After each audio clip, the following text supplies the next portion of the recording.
galera, esse é o terceiro papo de professor do podcast Jogos em Matemática. E como você pôde perceber, esse não foi o Marcelo Rainha conversando com vocês, né? E hoje aqui comigo está sempre meu companheiro, Marcelo Amadeu. Olá, todo mundo. Hoje aqui a gente está recebendo a Bruna Mustafa Correia e Olá, Diego galera. Matos, meus grandes amigos aqui, para a gente conversar mais um papo de professor. Por favor, gente, se apresentem aí para o público. Olá pessoal, meu nome é Diego, sou professor da Unirio e é um prazer estar aqui com vocês. E eu sou a Bruna, também sou professora da Unirio. Vamos conversar. Beleza. Pessoal, hoje eu que vou fazer a mediação aqui do episódio e eu chamei esses dois professores, são grandes amigos nossos aqui, nossos colegas de trabalho, e o nosso principal aqui hoje é falar sobre educação matemática, a partir das trajetórias pessoais aí desses dois professores. E eu queria começar com vocês, gente, sobre a trajetória de vocês, assim, como vocês chegaram a ser professores universitários trabalhando nessa área de educação matemática? Quer começar, Bruna? Pode ser. Eu decidi que ia ser professora quando eu era da oitava série, antiga oitava série, né, que é hoje é o 9º ano, e fui fazer licenciatura em matemática, decidida que ia ser professora. Depois os meus caminhos me levaram para a formação de professores e eu acabei ingressando na universidade como professora. E como eu queria pesquisar a história da matemática, eu entrei num curso de pós-graduação que era de ensino de matemática. E aí me envolvi um pouco com a pesquisa em história da matemática, mas o meu engajamento com a formação de professores acabou me levando para a formação de professores. Depois eu ingressei como professora da universidade, e aí quando eu entrei no doutorado, eu consegui finalmente agregar as duas áreas, né? A história e a formação. Um pouco isso. No meu caso, a minha universidade me ofereceu muito poucas experiências com educação matemática, né? Então, quando eu ingresso na licenciatura, eu fiz licenciatura e bacharelado, mas ao longo do meu processo de formação eu pouco ouvi falar em educação matemática. Então, o caminho natural, que muitas vezes acontece, é de os alunos enxergarem como caminho de continuar os estudos, né, a pós-graduação em matemática. Foi o primeiro curso que eu entrei, comecei um mestrado em matemática pura. Não gostei, não curti. E aí depois eu chego na educação matemática, no programa de pós-graduação da FRJ, sem conhecer ainda a área, né? É legal assim, que esse processo de descoberta da área de educação matemática ocorre muito, junto com o meu ingresso na escola básica. Então eu começo em 2014 a atuar como professor da escola e no mesmo ano eu inicio, né, o meu mestrado em educação matemática. E aí a prática e o contato com um campo de conhecimento em pesquisa que eu não conhecia, né, reformula todas as concepções que eu tinha na graduação.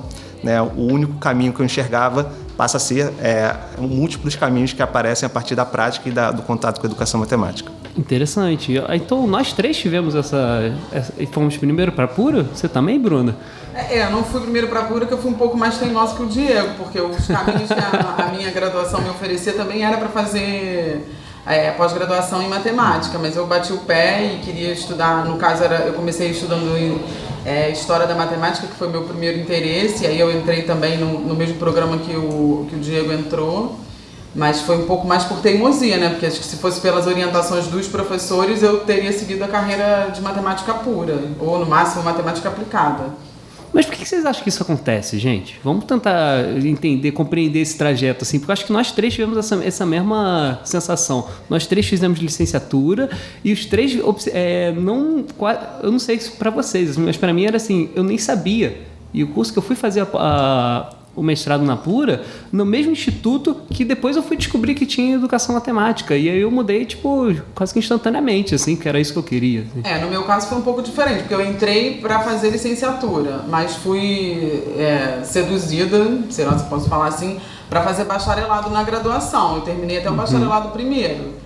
Mas apesar de eu ter ido fazer o mestrado num lugar que tinha mestrado em matemática, como eu tinha esse super interesse pela história da matemática, eu já fui direto para o programa de educação matemática, né, de ensino de matemática. Eu até cheguei na época a fazer algumas visitas em outros lugares, eu fui no LMCC lá em Petrópolis, eu fui até na própria UFRJ visitar outros lugares, mas acabei falando assim, não, é a história da matemática que eu quero, e aí como o programa abriu e tinha a possibilidade de estudar a história da matemática, então a minha história foi meio, vamos colocar assim, que eu fui a pessoa teimosa.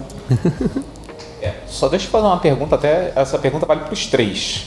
Em que ano estamos falando sobre essas coisas? Porque assim, vocês estão decidindo, quando vocês falaram que escolheram a matemática pura e depois trocaram para educação matemática de alguma forma, eu vou dar um exemplo, sei lá, o mestrado em educação matemática da UFRJ não tem 10 anos. Tem 15. Tem 15? Tá, é porque eu me formei em 2005, né? Então, a Bruna é da primeira turma.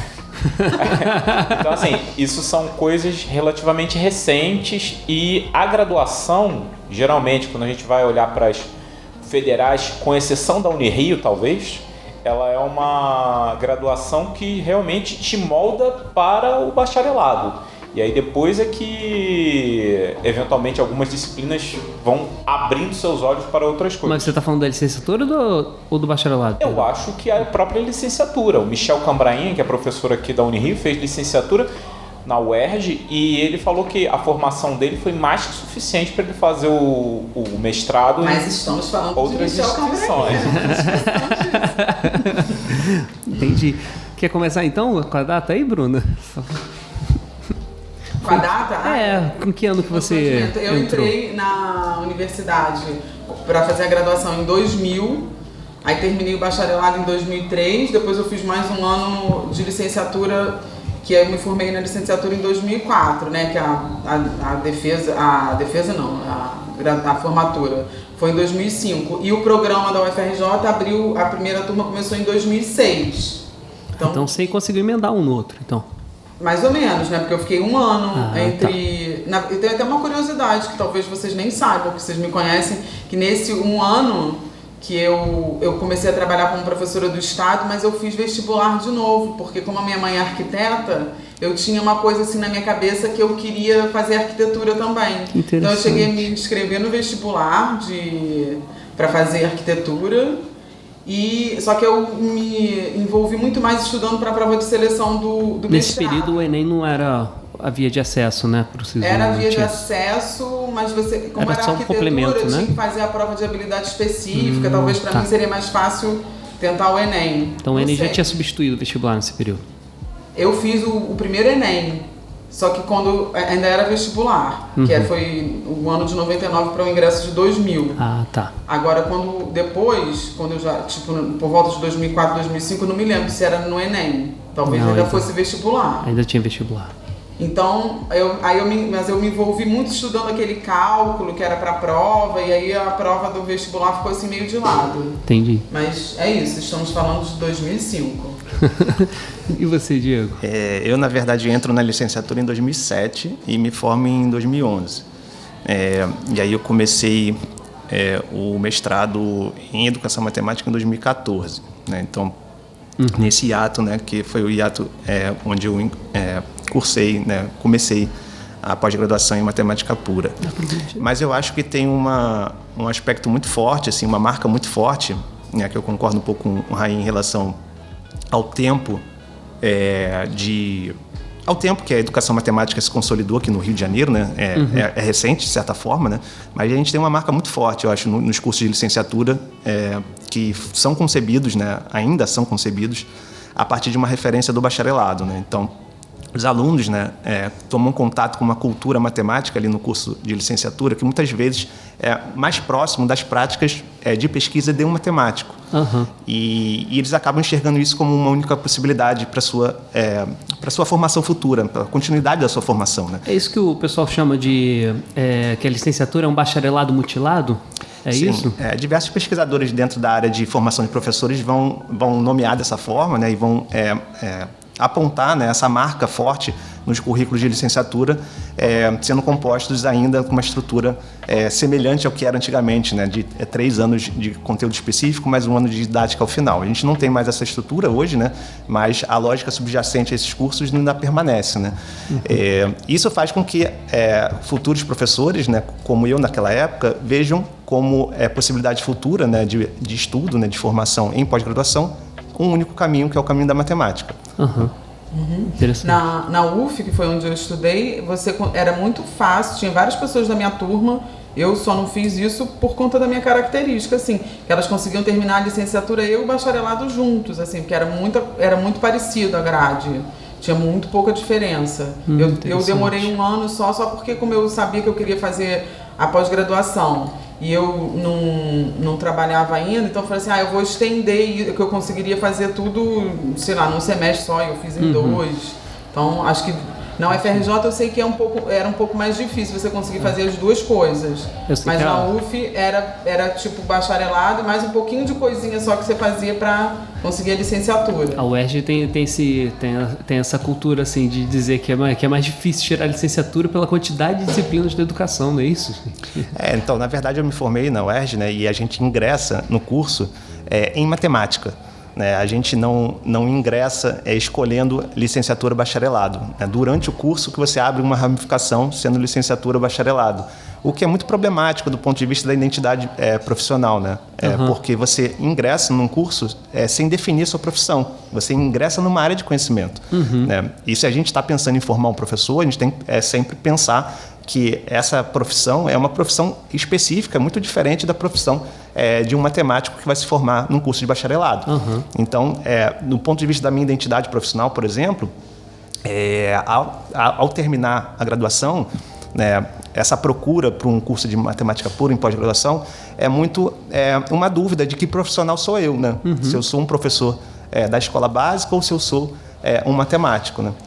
Bom, galera, só para registrar, né, não esqueçam que se surgir alguma dúvida durante o podcast, você pode mandar uma mensagem para a gente no Instagram, no @jogos e matemática no Instagram ou no Facebook. Você encontra a gente também no Jogos e Matemática ou no nosso e-mail, que é jogosematemática@.com.br. jogosematemática@.com.br. Bom, Marcelo, pode continuar aí, tá muito bom esse papo aqui, né? Tá bom demais, né? Muito obrigado mais uma vez, Bruno e Diego, aí pela presença. Vamos lá.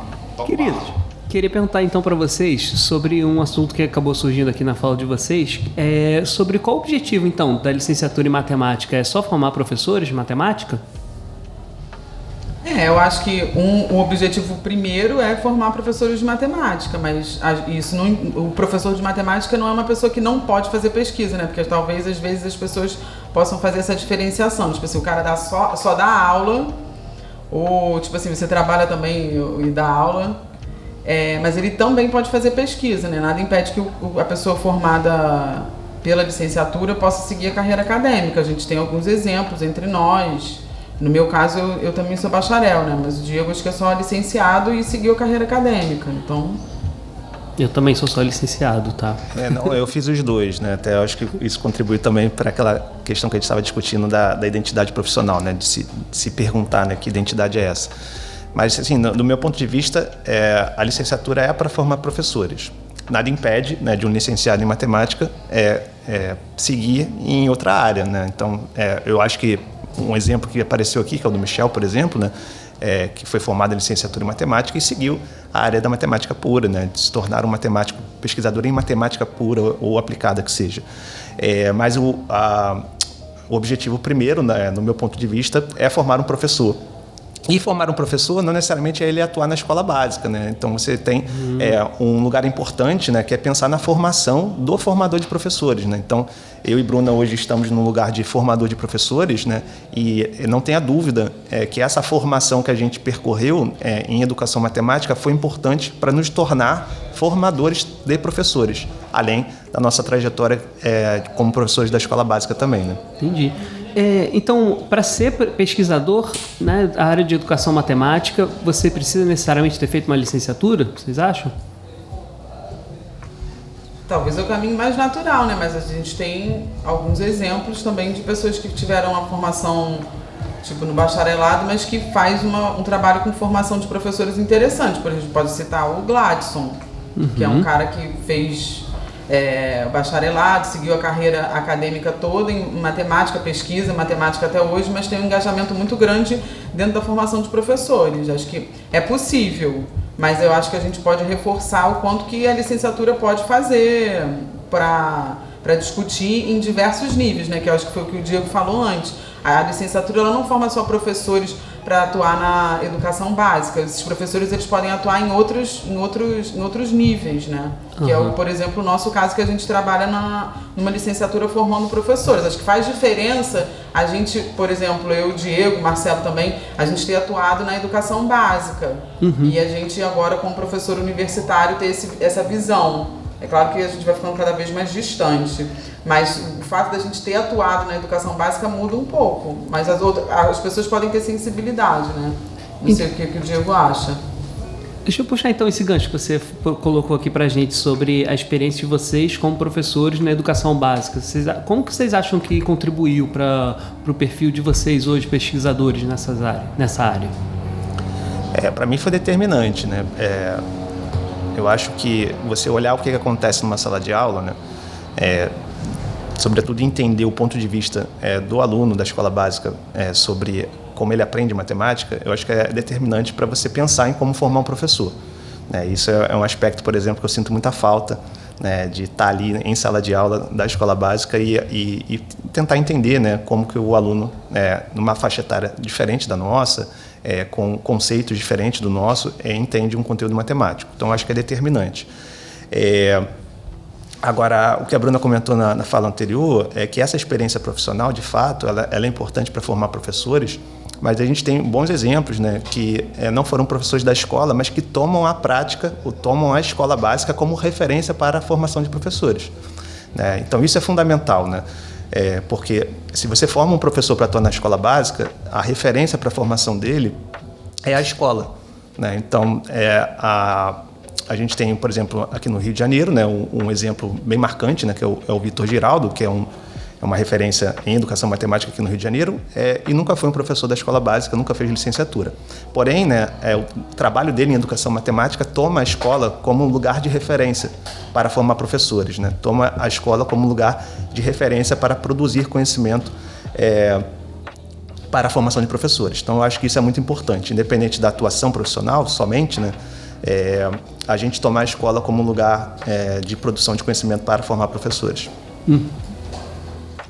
E você, Bruna, como você acha que a sua experiência como professora da educação básica contribuiu para a sua formação? O que eu me lembrei aqui não tem a ver com acho que o que você esperava da minha resposta, da pergunta para mim. É porque eu sofria, acho que preconceito, posso colocar assim, porque quando eu atuava na escola básica, eu sempre tinha vontade de trabalhar na escola básica. Eu tinha aquela coisa tipo assim, você é boa demais para ser uma professora da escola básica. Eu escutei isso muitas vezes e de diversas pessoas, e de pessoas que até têm a prática como referência. Então aquela coisa tipo assim, se você é um bom professor da escola básica, você não pode atuar na escola básica. E isso não é verdade, né? Eu virei professora universitária não foi porque eu me achava boa demais, foi só porque a minha vida me levou para um caminho que eu acabei chegando aqui. Foi até meio... não foi nem tão intencional assim. Eu me engajei com formação de professores naqueles projetos de proletramento, de alfabetização. Aí depois eu tive lá a minha crise dos 30 e não queria mais ser professor. E aí apareceram vários concursos e eu acabei ingressando no concurso aqui da Unirio. Mas foi uma coisa tipo assim, pensada, eu vou trabalhar tantos anos na formação, na educação básica, depois vou fazer o mestrado, vou fazer o doutorado. Não, foi a minha história meio contra-exemplo, né? Desculpa. Mas eu acho que sim, eu tenho a impressão que todo mundo... Mas eu acho que isso, desculpa, me molda como professora, como formadora de professores, porque era muito falando assim, não, tipo assim, você não pode ser professor da escola básica. Eu acho que a gente sabe que os professores... Quem se forma na licenciatura pode atuar para além da escola básica, mas a gente acredita que aqueles professores da escola básica também podem fazer coisas deslumbrantes. Por exemplo, tem o exemplo do Luiz Felipe Lins, ou dos nossos próprios colegas, que não são tão famosos quanto o Luiz Felipe, mas que não é tipo assim, a gente tem que tirar os bons professores da escola básica. Isso é uma coisa que me chateia muito, assim, mas que é uma realidade, né? Entendi. Interessante.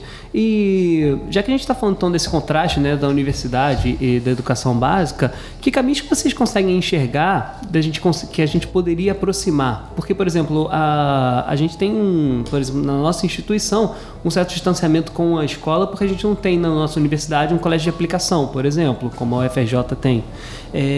Assim como também a gente é diferente de um instituto federal, que em geral concilia, né, tipo, vai ter, se tiver uma licenciatura no Instituto Federal, também, em geral, tem também um ensino médio junto, no mesmo instituto. Então, o professor que está dando aula na educação... Pode atuar nas duas áreas.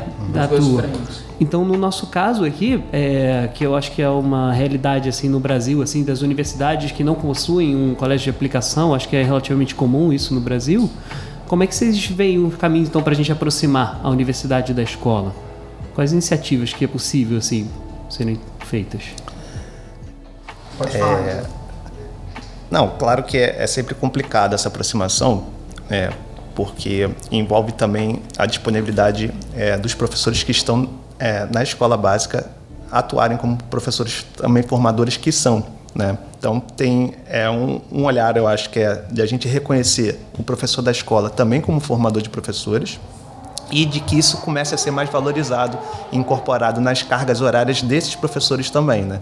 Que muitas vezes acaba sendo uma doação, né, do professor contribuir com a formação de novos professores, e isso sequer passa pela a sua atuação profissional na escola, a sua incorporação na carga horária da sua atuação profissional. Então, mas que sentido você fala isso? Assim, por exemplo, ele tem um trabalho extra quando recebe um estagiário, alguma coisa desse tipo?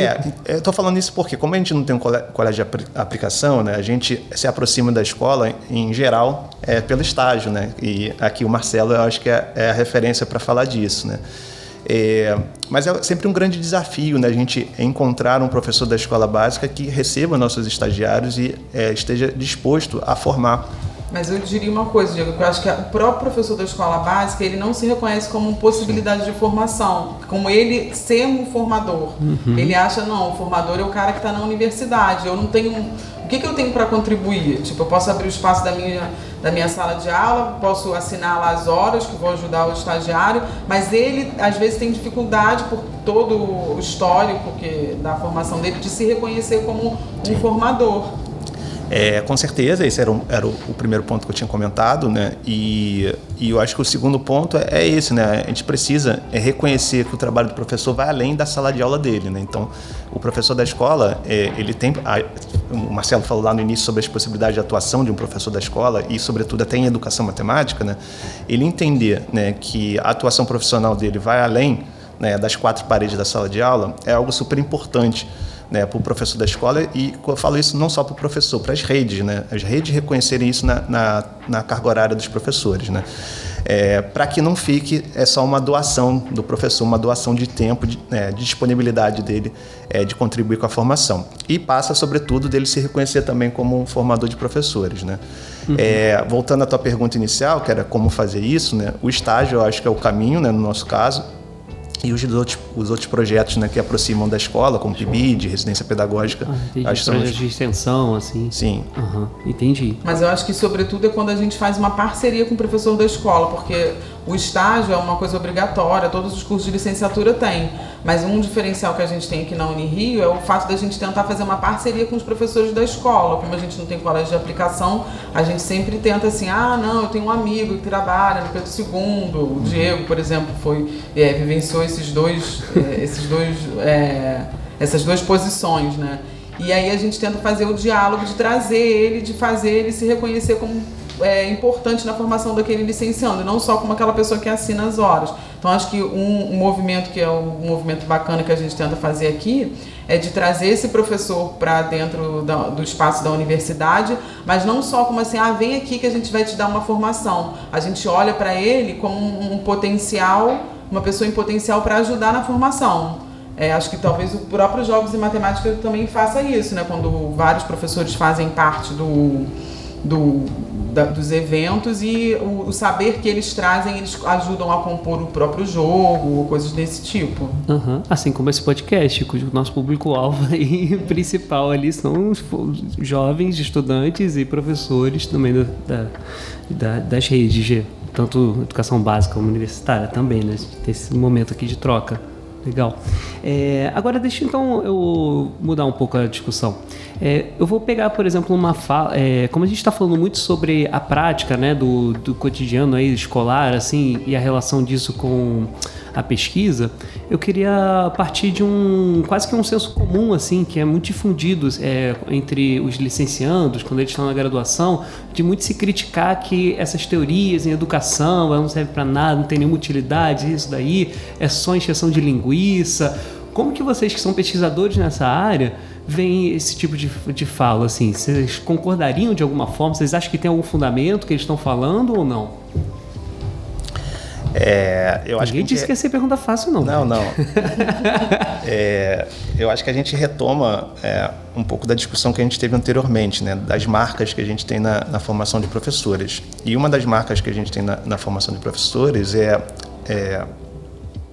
achar que a formação do professor de matemática se resume à matemática. Eu falo isso, né, porque como a gente está falando de uma cultura muito forte, né, eu falo isso porque isso atravessou a minha formação. Então, na minha época de licenciatura, eu também dava pouca importância às disciplinas de educação, ou, né, às leituras, né, dos pesquisadores, né, que atuam na área de educação, por acreditar que a matemática era suficiente para minha atuação enquanto professor. Isso só foi ser quebrado, né, quando eu comecei a ter contato com a escola, né, com a minha atuação profissional na escola e quando eu tive contato com a área de educação matemática. Então, né, para quebrar essa cultura, eu acho que é fundamental que a gente se aproxime cada vez mais da escola para que o professor, desde o início da sua trajetória de formação na licenciatura, se perceba como um professor. Né, se perceba em atuação na escola, para que a gente consiga, né, olhar, né, para a formação do professor para além do conteúdo matemático. Quando eu falo para além, não é excluindo o conteúdo matemático, é ampliando o olhar para outros conhecimentos que ultrapassam, né, que passam, na verdade, pela formação do professor na licenciatura. Entendi. O que o Diego falou, né? Que é aquela cultura de achar que para dar aula basta saber o conteúdo, né? Acho que matemática é muito forte isso. Mas a gente tem bons exemplos aqui. Eu estou me lembrando de mim como professora, né? Porque como eu muito tempo dei aula de lema, estou na aula que é laboratório de ensino de matemática, onde a gente discute sobre, sei lá, tarefas que a gente vai apresentar para os estudantes ou pensa em como que vai elaborar. Então, os alunos são muito relutantes, assim, primeiro que eles acham que basta a ideia, tipo, eu tive uma ideia muito boa, minha aula vai ser assim, assim, assado. Tá, mas você tem que pensar, o que você vai perguntar para o aluno? Como que você vai organizar a sala? Você vai levar o material pronto? Você vai desenvolver o material junto com eles? Então, eles são meio relutantes, assim, de entender da importância de se pensar sobre isso previamente. Acho que fica muito difícil só a gente aqui na universidade falando. Eu me lembrei de um aluno nosso que ele fala assim da experiência dele, como que foi quando ele se entendeu dentro da escola, que foi primeiro fazendo o estágio e depois fazendo a residência pedagógica, que ele começou a entender aquele professor lá como referência para ele. Então, as coisas que provavelmente, se eu fui a professora dele de lema, falei para ele que era importante dele fazer, não adiantou eu falar aqui. Ele precisou vivenciar na prática. Então, essa coisa a gente levar mais o licenciando, que é aquele professor em formação, para o espaço da escola, que ele vivencia aquilo ao invés de ficar só escutando, você tem que fazer assim, você tem que fazer assado. Eu acho que é muito mais rico. E a gente ter esses vários projetos que a gente tem aqui na Unirio é bastante interessante, né? Interessante, bacana. Agora deixa eu fazer uma outra pergunta então, que é também muito voltada assim, para um certo lugar comum, assim, uma fala recorrente. Assim.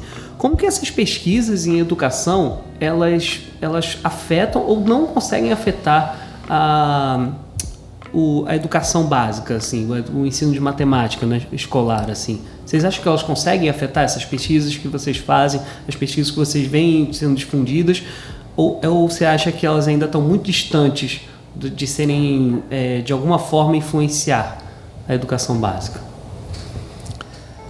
Eu acho que tem pesquisas que ficam muito distantes, mas as pesquisas que eu vejo que se aproximam mais são aquelas que engajam de alguma forma os professores. Não só como sujeitos de pesquisa, mas como quando eles começam a participar da pesquisa também, né? Como atuantes. Eu acho que de fato a gente tem um distanciamento, né? Eu acho que o distanciamento ele é mais amplo até do que a discussão sobre educação matemática, né? É um distanciamento da universidade em relação aos professores da escola. né? Então, distanciamento da academia, né, de quem produz ciência, se colocar de forma distante dos professores da escola.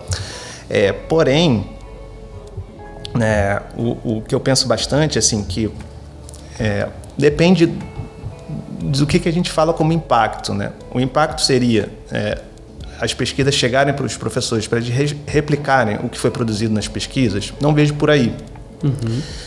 Como você falou da resistência dos alunos a estudarem ou lerem textos de educação, em geral, essas leituras, nesse estudo acadêmico sobre teóricos da educação, está muito mais relacionado a uma postura profissional.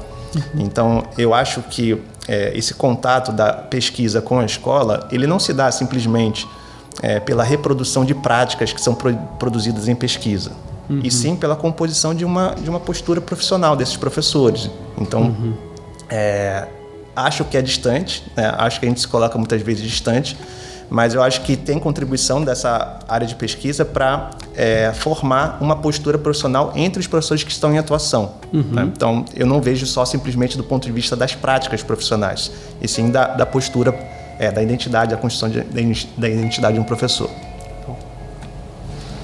Eu tenho uma pergunta para vocês, assim, até para entender como vocês entendem quando o professor se reconhece de fato como professor dentro da sua formação. Porque, assim, o que é a profissão professor dentro da sua formação e quando ele começa a se reconhecer nesse papel? Eu queria que vocês falassem um pouco relativo a essa experiência, que eu acho que está no caminho aqui da conversa de maneira geral, né? Eu entendo que, como o Marcelo falou, não tem pergunta fácil, né? Eu acho que essa pergunta é mais para os nossos licenciandos do que para a gente, né? Eu não sei, eu não vou dizer assim, eu acho que ele vai se reconhecer como professor quando ele terminar o estágio 2, quando ele fizer a primeira regência. Não sei se eu posso falar isso, eles vão ter que dizer. Aí eu fiquei, quando você fez a pergunta, eu fiquei pensando assim, quando que eu me reconheci como professora, da minha história, né? Eu acho que demorou, assim, quando eu passei no concurso do Estado, que eu ia entrar lá na sala de aula e eu falei para minha mãe, assim, eu falei, mãe, o que eu vou fazer? Ela falou assim, não, calma, minha filha, vão te explicar tudo. Não foi nada disso. Eu cheguei lá e me deram a sala e se vira aí.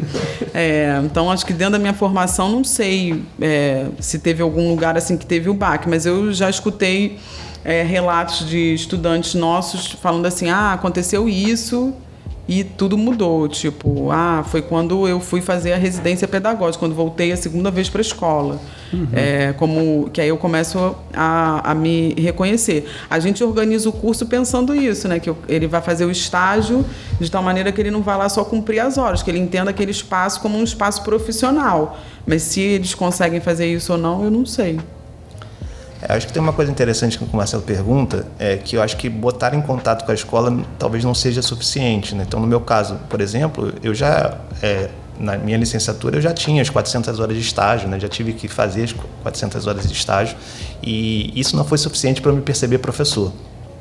Muito porque, né, as experiências de estágio foram um pouco impactantes, né? Eu me colocava basicamente na posição de observador. Então, se não são experiências que te coloquem na posição de professor, possivelmente você não vai se perceber como um professor, né? Então, eu só fui me perceber como professor, de fato, quando tem uma sala de aula ali me esperando. Sua mãe também falou para você, meu filho, vou te ensinar tudo? Não lembro de ter falado, mas o desespero bateu, com certeza, né? Você vê uma sala de aula com 30 crianças e você pensa, e agora? O que é que eu faço, né? Todo mundo te olhando ali, esperando, o que é pra gente fazer? E as experiências que a gente se colocou como professor nessa trajetória foram muito poucas, né? São as regências, né? Que são experiências esporádicas, isoladas. Por isso que eu acho, assim, dentro da pergunta do Marcelo, que a escola tem que estar presente desde o início da formação dele, mas não só no sentido de colocá-lo em contato com a escola, né? De colocá-lo na posição de professor de fato, né? Então, eu acho que isso é um aspecto importante, né? Então, sendo bem pragmático aqui na minha pergunta, para o nosso jovem licenciando que estiver ouvindo o podcast e ele estiver começando o estágio. O Diego falou sobre o estágio, foi mais sua experiência pessoal foi mais como observação. Como é que ele pode mudar essa postura? Assim? O que ele poderia fazer para não ficar só sentado no fundo da sala de aula assistindo aqueles 50 minutos, depois o professor vai lá, dá aquela assinada ali nas Essa horas? Pergunta não é só para quem está ouvindo o podcast, é para quem é seu aluno de estágio, né? Também. Eu acho que tem que se permitir a experiência, né? Porque às vezes o próprio estudante vai cheio de preconceito, assim, né? É isso, é aquilo outro. Se permite estar naquele lugar, né? Se permite conversar com o aluno que vai estar te olhando ali, que você está acostumado a ser o aluno, né? E ele vai estar ali, ele vai estar na posição, tipo, de monitor, que o aluno pode achar que se ele não entender o que é estagiário, dependendo da escola que ele está. Mas de permitir, talvez ele vai poder aprender mais com o estudante da escola do que com o professor, se ele se permitir ali, deixa eu te explicar alguma coisa, perceber que ele está tendo alguma dúvida. Eu falaria isso, não sei o Diego. Não, eu acho que é isso e eu acho que outros personagens entram no caminho também, né? Então, o professor da universidade, eu acho que é super importante, né? Também nesse processo de formação. E o professor da escola básica, né? Também é um professor da escola básica que esteja disposto a contribuir com a formação desses professores. Mas, para além de olhar esses personagens isoladamente, né, o aluno que está se formando, o professor da escola básica e o professor da universidade, é importante que tenha uma integração entre eles, né? Então, esse eu acho que é um dos grandes desafios nossos aqui no estágio ou de qualquer licenciatura, que é integrar o professor da universidade com o professor da escola e o licenciando que está sendo formado, né? Porque não basta simplesmente ser um engajamento do licenciando, né? Dele querer cumprir atividades ou querer se envolver, né, com a atuação lá daquele professor que ele está acompanhando. Passa muito pela abertura do professor da escola, passa pelo também o contato que a gente tem na universidade com esse professor. Então, eu acho que é uma integração entre esses três personagens. Ele se permite viver aquele ambiente todo, né? Porque às vezes a gente pensa na escola só dentro da sala de aula, mas outras coisas acontecem fora, sei lá, no recreio, ou participar de uma feira e se disponibilizar para participar da organização da feira, alguma coisa assim, vão ter outros aprendizados. Não está só dentro das quatro paredes ali da sala de aula, né? No estágio, né? Com certeza. Legal. Deixa eu mudar então para uma outra próxima pauta. Queria perguntar para vocês sobre o conceito de professor pesquisador, que ele está sendo muito difundido assim na educação, e eu queria ouvir de vocês assim, o que seria o professor de matemática pesquisador? O professor pesquisador de matemática? Não sei. Será que tem diferença? Não sei, estou pensando aqui. Diego, você tem alguma resposta? Vai falando aí que eu...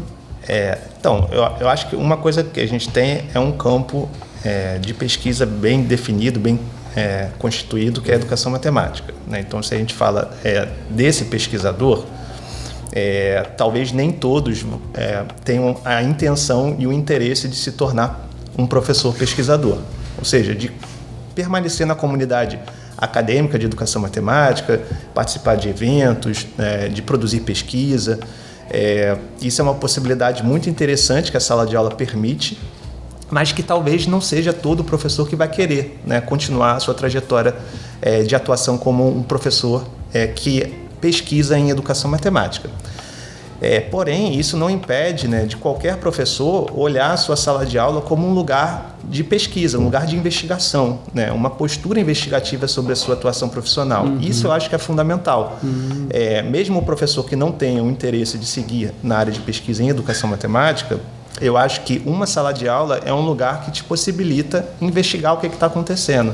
E experimentar também, né? É uma postura, então. Sim. Com certeza. Então, esse professor pesquisador, né, que você citou, eu acho que ele pode ser entendido dentro da atuação em pesquisa, de fato, ou como uma postura profissional mesmo de um professor que está conectado com o que acontece na sua sala de aula e tem interesse de investigar o que ele produz, né?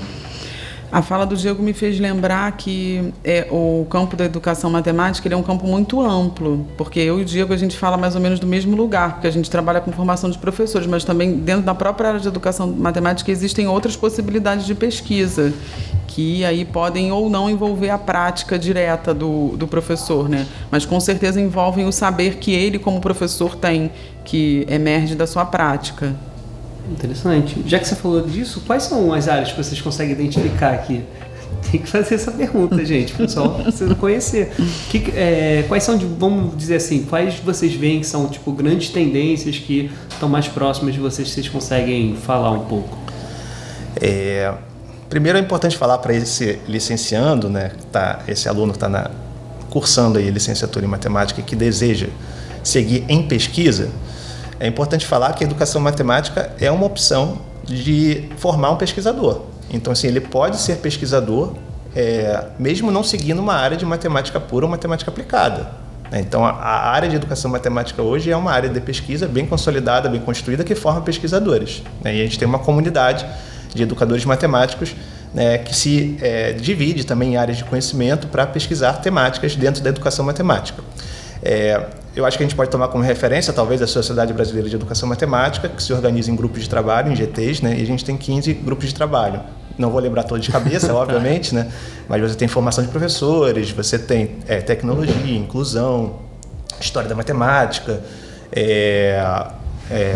pesquisa nos anos iniciais, avaliação. Então... Tem das transições, né? Tipo, transição das séries iniciais, do ensino fundamental para as séries finais, das finais para o ensino médio, do próprio ensino médio para o ensino superior.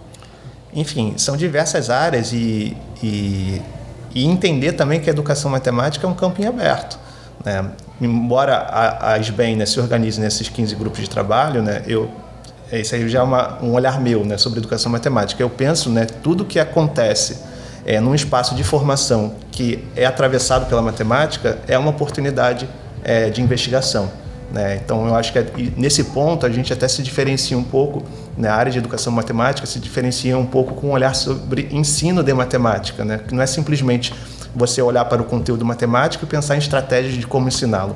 É você entender, né, que qualquer espaço de formação onde está acontecendo uma discussão sobre matemática é uma possibilidade de investigação, independente se isso está dentro do conteúdo matemático ou se é atravessado por ele, né? Interessante. Então vamos falar das pesquisas de vocês, assim, já que vocês se identificam mais ou menos em que área, assim, cada um de vocês, assim, o que vocês têm trabalhado. Vocês já falaram que vocês trabalham em formação de professores, mas isso explica o que, assim? Tipo, reduz... Vou fazer só uma entrada aqui. Se você ficou curioso sobre a SBEM, a gente vai deixar na descrição do podcast o site para você poder acessar e pesquisar um pouco mais sobre o que é a SBEM, o que ela pesquisa, o que ela faz, os grupos que ela trabalha, ou as pesquisas que ela pode vir a fazer, livros que você pode adquirir. Então, vai estar tudo na descrição do podcast. Então, fica tranquilo, não precisa voltar e dar play de novo, beleza? Ótimo. Visitem lá os 15 grupos para ver várias possibilidades. Então falem de vocês aí, das pesquisas de vocês. Como eu falei, o meu interesse primeiro, depois que eu terminei a minha graduação, era em História da Matemática. E no doutorado, que eu terminei recentemente, mas não tão recentemente, né, que a pandemia fez confusão temporal aqui, pelo menos na minha cabeça, eu consegui agregar as minhas duas áreas de interesse, que é a História da Matemática e a formação de professores. Não sei também, quando o Marcelo perguntou, não sei se fica claro para as pessoas o que é formação de professores, né? Pode explicar, ótimo momento. Também não sei se eu sei explicar, né? Vamos ver se o Diego me complementa, o Marcelo também. A gente pensar na pessoa que vai atuar como professor, né? Então, por exemplo, se a gente vai olhar para o conteúdo de matemática, a gente vai discutir, sei lá, sobre o Teorema de Pitágoras. No contexto da formação de professores, a gente não vai ensinar o Teorema de Pitágoras como a gente faz na escola básica. A gente vai fazer discussões sobre aquele conteúdo do ponto de vista do professor. Então, isso, por exemplo, é um exemplo do que se faz na formação de professores. Não sei se o Diego quer complementar para eu depois falar do que é a minha pesquisa. Então, a minha área de interesse é essa de História da Matemática, então um pouco, eu não faço História da Matemática pura, ou tucur, como diz a Tatiana Roque, né? Que acho que é a área do Marcelo Amadeu, né? Mas a matemática pura... Você não se identifica como historiadora? Então. Eu não me identifico como historiadora, mas eu faço uso da história, né? Então, na minha pesquisa de doutorado, eu usei práticas históricas para desenvolver um modelo de formação, no caso era de formação continuada, na formação inicial. E eu fiz uso de uma metodologia que eu acho que hoje em dia eu tenho entendido como metodologia, né, que é um tipo específico de tarefa. Então, acho que isso conversa um pouco com a outra pergunta que o Marcelo tinha feito antes, sobre como que as teorias elas atravessam a nossa prática. Porque, às vezes, o aluno, a pessoa que desconhece a área, elas acham assim que eu vou fazendo assim de qualquer jeito. Não, tem teoria aqui em base. Então, por exemplo, a gente pensa sobre tipos específicos de tarefa e, no meu caso específico, a tarefa tinha uma estrutura que, se eu usasse sempre aquela estrutura, eu consigo atingir determinado objetivo. E esse determinado objetivo que eu consigo atingir, ele foi descrito na literatura pelos pesquisadores que propuseram a metodologia.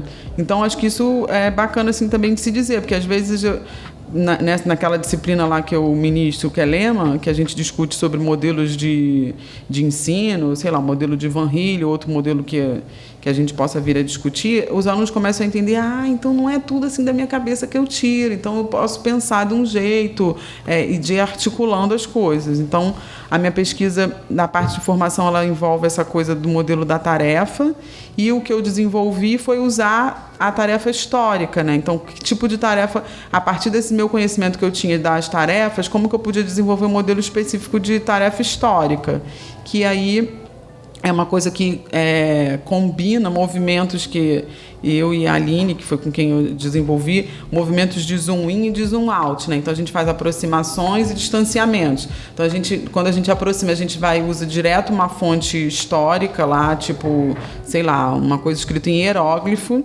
e depois a gente faz o afastamento, o zoom out, que a gente olha para aquele contexto, qual era o contexto que aquela prática estava imersa, o que aquilo significava. Então, é um pouco isso que eu faço. Eu tenho o prazer também de poder trabalhar com o Diego, também, de alguma forma, envolvendo tarefas na parte de decolonialidade, que acho que a gente não falou lá dos exemplos diárias, então a etnomatemática, para a gente olhar de outras possibilidades de como que a matemática pode se desenvolver, que acho que muitas vezes a gente acha que a matemática ela é uma só e ela, sei lá, caiu lá com a maçã de Newton. Então, é uma possibilidade também. Deixa o Diego falar aí, qualquer coisa eu dialogo. Não, então, eu e Bruna, a gente segue uma trajetória de atuação em formação de professores, né? Embora talvez a gente encontre outros caminhos também, né? Como a Bruna encontrou a história e eu encontrei a decolonialidade, eu acho que a gente ainda se identifica como pesquisadores em formação de professores, né? Então, eu acho importante falar isso porque a gente poderia estar seguindo em outra área, né? Em outra área de pesquisa, como história ou etnomatemática, que seja, mas eu acho que a gente ainda se identifica como pesquisadores em formação de professores por reconhecer a importância dessas outras áreas estarem integradas à formação. Então, no caso da decolonialidade, que eu me aproximo mais recentemente a partir do doutorado, que é uma temática ainda emergente em educação matemática, o meu maior interesse é quebrar um pouco esse paradigma da matemática como universal, né? Ou como conhecimento absoluto e superior a outras áreas do conhecimento. Então, pensar em matemáticas no plural e pensar em como que a matemática se coloca, às vezes, em hierarquias de conhecimento ou em hierarquias que se reproduzem, inclusive, entre os próprios indivíduos, né, que estão presentes em processos de formação de matemática, é o que tem me interessado ultimamente. A partir, né, dessa discussão, dentro da formação de professores, a intenção é modificar um pouco esse olhar, né, que a gente comentou desde o início da nossa fala aqui, né, dessa marca que a formação de professores ela é feita só a partir de um tipo de conhecimento matemático, que é o conhecimento matemático que, em geral, se identifica mais com a atuação profissional do pesquisador em matemática, né? Então, tenho me interessado, né, em pensar em possibilidades, né, de ampliar o olhar da formação de professores para a matemática de um ponto de vista mais plural. Isso envolve tanto o conhecimento como reconhecimento de indivíduos que muitas vezes são deixados de lado nesses processos de formação da matemática, né? Interessante. Você falou sobre desconstruir algumas hierarquias. A gente citou um exemplo que a gente acaba visualizando, né? Que a Bruna citou lá, que ela era boa demais para dar aula na educação básica e encorajavam ela para ir para o ensino superior, assim. É esse tipo de hierarquia assim, que você cita ou tem outros exemplos? Eu acho que essas hierarquias elas podem tanto se reproduzir do ponto de vista das pessoas, né? Então você compara um professor da universidade e vê que ele é um profissional tem mais relevância, né, do que um professor da escola básica, entre aspas, obviamente, né? E isso eu estou colocando como crítica. Como também você tem hierarquias de conhecimento. Então, assim, o conhecimento que é produzido na universidade, a matemática que se produz na universidade é uma matemática de maior importância da matemática que se produz na escola, né? Então, e aí aqui emerge, tipo, a escola produz matemática? Que isso está muito ligado com essa questão da hierarquia, né? Muitas pessoas acham que na escola não se produz matemática, porque não se produz a matemática de ponta. Sim. E se você pensa na matemática como conhecimento universal, né? Sobretudo linear, né? Que vai evoluindo do mais elementar ao mais sofisticado, digamos assim, você entende que matemática é uma coisa só, né? E aí que eu me coloco em crítica, né? A minha atuação em pesquisa é crítica a esse olhar, porque o que se faz na escola é uma outra matemática, não é uma matemática menor, né? Ou é mais básica, digamos assim, do que a matemática que se produz na academia, mas é uma outra matemática. Digo isso porque o que acontece na escola é completamente diferente do que acontece numa universidade ou no trabalho daqueles que produzem conhecimento matemático na área de matemática pura ou aplicada. Especialmente porque os atores envolvidos são completamente diferentes, né?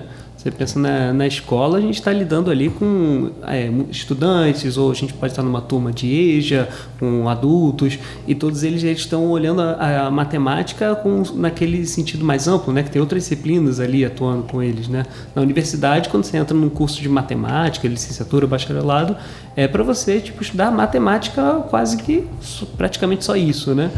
Então, faz sentido essas especificidades serem diferentes, né? Então, é nesse sentido que vocês estão falando? Sim, e não tratar isso de um ponto de vista hierárquico, né? Então, quando a gente fala de abertura de olhar, né, a gente não está dizendo que a matemática da escola vai ficar num patamar, né, propor inversão, né, numa hierarquia, né? Tá. Ampliar a possibilidade de identificar outras matemáticas, né? Outras possibilidades de se fazer matemática. Né? Interessante. Essa coisa... Eu queria conectar isso com o que eu fiz na minha pesquisa de doutorado, que acho que tem a ver com a minha atuação também, né? Quando a gente reconhece a diversidade de matemáticas e a gente forma o professor com essa visão, ele é capaz de entender a diversidade dentro da sala de aula. E isso faz dele um professor diferente. Então, acho que nesse ponto de vista, a pesquisa ela conversa com a nossa prática docente, como professores, formadores de professores, né? Então é tão importante, e aí você também que entende, tem esse olhar sobre a história da matemática, que foi o que eu trouxe no meu trabalho. Então, o Diego usa a decolonialidade, porque eu posso olhar para dentro da sala de aula como um lugar de produção de matemática, ou se a gente vê aqueles exemplos, o cara da feira, que tem aquele outra produção de matemática, e quando a gente olha para o contexto histórico, como que era diferente. Não era um tempo atrás, a matemática era menor. Não, era outro tipo de matemática. Então, quando a gente entende a matemática desse jeito, o tipo de professor que a gente está formando, a gente almeja que ele também entenda a diversidade dentro da sala de aula. E aí isso extrapola de uma maneira que a gente não tem controle. Afinal de contas, o que é matemática, né? Você for por aí, né? Falar que em diversos lugares a gente tem contextos e matemáticas diferentes. Às vezes é tentar responder, pelo menos num certo nível, o que é matemática. E isso é muito difícil, né? Assim. Com certeza. Mais do que o que pode ser a matemática. Reconhecer, né? Matemática em vários lugares, né? O que pode ser a matemática. Então, o que a gente já parte do pressuposto, né? Que tem algo já pronto, né? Então, o que pode ser, né? O que ainda pode se produzir em matemática. Isso dialoga um pouco com aquela coisa do senso comum, que é tipo assim, a matemática está em tudo, Não é isso que a gente está falando. A gente está falando só da gente poder perceber a matemática em outros contextos, para além daquele que já foi pré-determinado e a gente depois encaixa em outro lugar. Entendi. A ideia então é que qualquer ambiente pode ser um produtor assim de sua própria matemática, né? Não necessariamente tipo, o que eu aprendi na escola eu vou aplicar fora dela ali e tal. Pode ser o contrário também, né? Pode ser fora da escola você trazer alguma coisa inclusive nova para a escola às vezes. É nesse sentido. Exatamente. Então. Interessante. E vamos encaminhando então para o final. Eu queria perguntar para vocês assim, sobre quem tem interesse em ingressar nessa área, quem conhecer um pouco mais. Vocês já citaram a SBEM como um bom caminho, né? Sociedade Brasileira de Educação Matemática. E quais outras possibilidades assim para quem estiver estudando aí na graduação e quiser seguir nessa área? Qual sugestão que você daria para esses indivíduos? Aqui no Rio de Janeiro é procurar um programa de pós-graduação, né? O programa que tem é o PMAT da UFRJ, que é o Programa de Ensino de Matemática. Talvez não... Lá o PMAT, pelo menos no tempo que eu era aluna, ele era muito receptivo, assim, para se conhecer e, tipo, você não precisa só ir para lá sendo aluno, né? Você pode participar de eventos. Acho que outra possibilidade agora é participar de eventos. Agora a gente vai ter um evento grande, né? Que é o Enem, que não é o Enem para ingressar na faculdade, é o Encontro Nacional de Educação Matemática, que é um encontro gigante. Ele é anual? Não, é trienal. É trienal, então vai acontecer esse ano, então é um evento bacana. Eu acho que se engajar em eventos durante a graduação é uma coisa interessante, né? Mas também não só durante a graduação, né? Tipo, professores também podem se engajar em eventos, né? Então tem eventos nacionais como o Enem, mas também tem eventos regionais, né? Então, já que a gente está fazendo um pouco de propaganda da SBEM, acho que a gente pode falar que tem a SBEM nacional, que, por exemplo, é responsável pela organização do Enem, e tem esses grupos que se organizam para organizar a pesquisa, mas cada estado tem a sua regional e a própria regional organiza também eventos, né? Então a gente teve, acho que foi recentemente, né, o EFTEM, que é o Encontro Fluminense de Tecnologia e Inclusão, tem o equivalente ao Enem no contexto do estado do Rio de Janeiro. Eu estou falando no contexto do estado do Rio de Janeiro, mas existem os dos outros estados também. Acho que é isso, acho que não tem mais nada a acrescentar, não. Já resumiu tudo. Maravilha. Então, acho que quer fazer mais alguma consideração, Rainha? Não, acho que assim, foi um prazer. Achei que você fosse perguntar o que é matemática. Não, a gente vai conversar sobre isso qualquer dia, porque eu cito sempre o livro do Curran e do Robbins, né? Então, dos dois autores dessa vez. Decoramos o segundo autor. Que tentou na década de 60 explicar o que é matemática. Não sei se de repente ele fez uma boa explicação, mas ele é a minha referência. Então, assim, mas como o Diego falou, isso aí já é passado, assim. Então, tudo bem. Outro episódio. Não é passado. Outro episódio. Não é passado, né? Ele, na verdade, compõe outras... uma parte da resposta porque é matemática. Né? Isso que o Marcelo falou é bem legal, assim, porque a gente falou lá das teorias da educação, né, de como a gente se apoia em referências. Não é muito diferente do que acontece na pesquisa em outras áreas do conhecimento, que a gente tem referências para tomar nosso próprio ponto de vista, né? Para a gente se apoiar, se referenciar, se fundamentar de fato. Né? Então, essa perspectiva de matemática que o Rainha trouxe é uma possibilidade de ver matemática, sem dúvida. E não é menor, ultrapassada, nada disso. É claro que as falas que a gente trouxe aqui, tanto eu quanto a Bruna, né, também falam a partir do nosso olhar, né? A partir desse olhar onde a gente se apoiou e talvez em outras referências. Né? E o importante é a gente trazer isso para discussão, como foi feito aqui hoje. Legal. Muito bom, gente. Então, vocês querem fazer mais uma consideração final, então? Eu quero só agradecer a oportunidade desse diálogo e aprendemos um monte. Pela participação de vocês. Obrigado. Com certeza. Eu acho que tem um papel super importante, né, da gente apresentar para o professor que está se formando na licenciatura em matemática possibilidades, né, de atuação e possibilidades de formação para além, né, do curso da licenciatura, né, quando ele termina a licenciatura em matemática. Então, eu acho que é de enorme relevância, né, o papel que vocês fazem, né, para apresentar caminhos que eu não tive na minha época de graduação, né, então que eu não via como possibilidade na minha época de graduação. Então, acho muito interessante o que vocês estão fazendo. Parabéns. Legal. Tem que agradecer o Rainha aí, que tá puxando esse bonde aí, cara. A gente não, faz parte aí. Na verdade, isso, como eu falei no início do podcast, esse é mais um produto Jogos e Matemática. A gente tá aí na luta, segue a gente no Instagram, manda e-mail pra gente com dúvida que as coisas vão acontecendo e vão andando. Então, principalmente Instagram, o @Jogos e Matemática, acho que você fica sabendo de muita novidade. Agora chegou aquela hora que os nossos convidados vão dar as suas dicas culturais, né? Ou seja, apresentar alguma dica aí que o nosso ouvinte pode ir atrás, um livro, um filme, pode ser nem ter a ver com o tema, mas o importante é, né, ele conhecer um pouquinho mais de vocês aí. Quais são suas dicas culturais?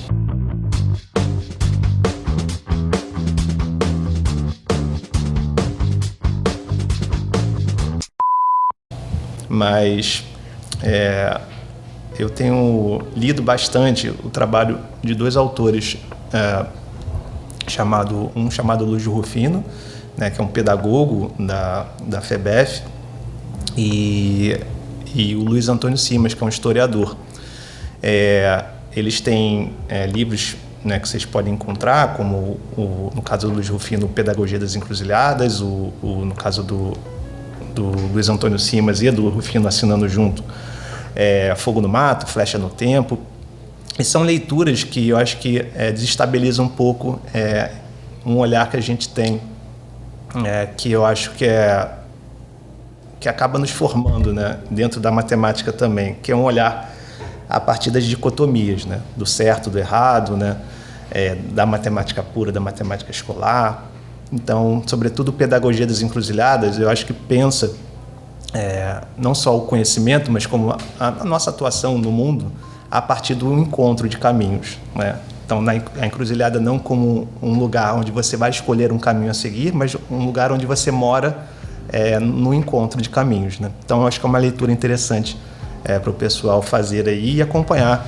Talvez o Twitter do Luiz Antônio Simas é bem interessante para aprender sobre essas discussões. Ele tem Instagram também. Segue os Jogos de Matemática do Luiz Antônio Simas.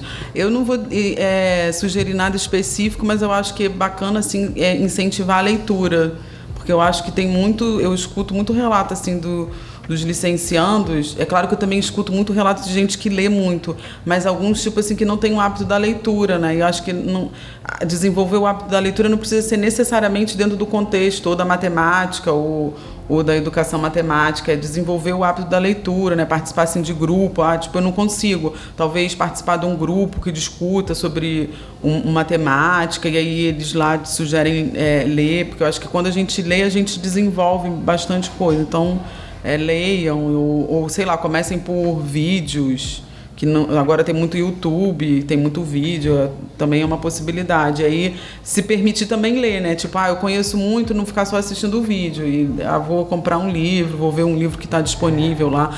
Então agora eu tive a ideia, que veio aqui no Rio de Janeiro, que eu tive o prazer de ver, leiam Chimamanda, que é tudo de bom.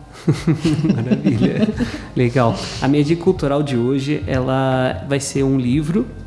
Na verdade, é parte de um artigo chamado Na Vida 10 e na Escola 0. Opa, esse é clássico. Exatamente. Eu ia sugerir como uma leitura assim, fundamental para todo mundo. Quem que tiver menos familiaridade pode acessar na internet e encontra o artigo muito fácil de acessar, da Terezinha Nunes, do William Carrarrey, da Ana Lúcia, esqueci o sobrenome dela. Alguma coisa assim. Fugiu o sobrenome dela agora. E aí, mas tem um livrinho também que eles compilaram outros artigos sobre esse assunto e é muito bom para a gente, porque eu acho que traz esse exemplo que vocês citaram de um espaço que não é escola de produção de matemática ali. Esse é o clássico. Sim. Exatamente. Sim. E é isso. Bom, depois de tanta leitura, eu vou indicar o Amarelo, do Emicida, tá aí na locadora vermelha para vocês, tá? Opa. Então, ficamos aqui por hoje, foi um prazer ter todo mundo aqui, né? E na edição aqui, junto com a gente, na ilha de edição também tá o Fábio, então manda um abraço aí pro Fábio, né? Professor da Engenharia de Produção da Unirio, beleza? E edição e sonorização deste episódio, Léo Rodrigo, tá? Um abraço para todos e até a próxima. Tchau, tchau. Obrigado aí. Valeu, gente. Tchau, tchau.